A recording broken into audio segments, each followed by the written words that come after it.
নমস্কার বন্ধুরা, আশা করি আপনারা সবাই ভালো আছেন। আজ আমি আপনাদেরকে নিরামিষ পটলের স্পেশাল রেসিপি বানিয়ে দেখাবো।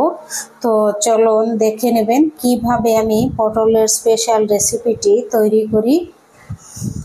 200 গ্রাম পটল নিয়েছি আর 200 গ্রাম আমি কাঁচা টমেটো নিয়েছি।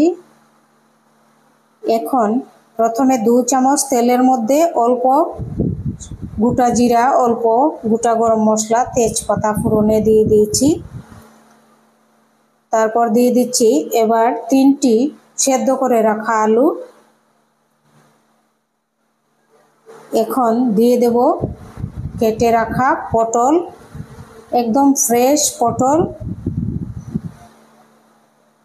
পটল আর আলু একসাথে আমি 10 মিনিট খুব ভালোভাবে এটি সাঁতলে নেব। সাঁতলানোর পর এখন দিয়ে দিচ্ছি 2 চামচ জিরা, 1 চামচ লবণ, 1 চামচ লাল লঙ্কা পাউডার, হাফ চামচ হলুদ পাউডার। এবার আরও 10 মিনিট এটি আমি খুব ভালোভাবে সাঁতলে নেব, মশলার যেন কাঁচা গন্ধটা চলে যায়।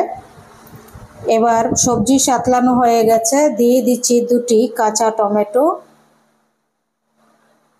এখন আরও 5 মিনিট খুব ভালোভাবে সাঁতলে নেব টমেটো দেওয়ার পর। তারপর এখন এই যে হাফ বাটি মিষ্টি কুমড়ার বীজ আর 2টি কাঁচা লঙ্কা, 1 পিস আদা পেস্ট করে দিয়ে দিচ্ছি এই পটলের মধ্যে।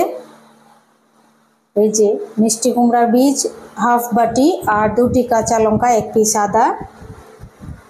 এরকমভাবে রান্না করে খেয়ে দেখবেন, মানে ঘি না দিলেও মনে হবে যে ঘি দেওয়া হয়েছে তরকারিতে। খুব সুস্বাদু নিরামিষ তরকারিটি। সবজি সাঁতলানো হয়ে যাওয়ার পর এবার দিয়ে দিচ্ছি 1 কাপ গরম জল, দিয়ে 5 মিনিট জাল করে নেব ঢাকা দিয়ে। 5 মিনিট হয়ে গেছে। এখন দিয়ে দেব অল্প একটু শাহি গরম মশলা পাউডার। আপনারা চাইলে ঘি আর চিনি দিতে পারেন, আমি ঘি আর চিনিটি দেইনি।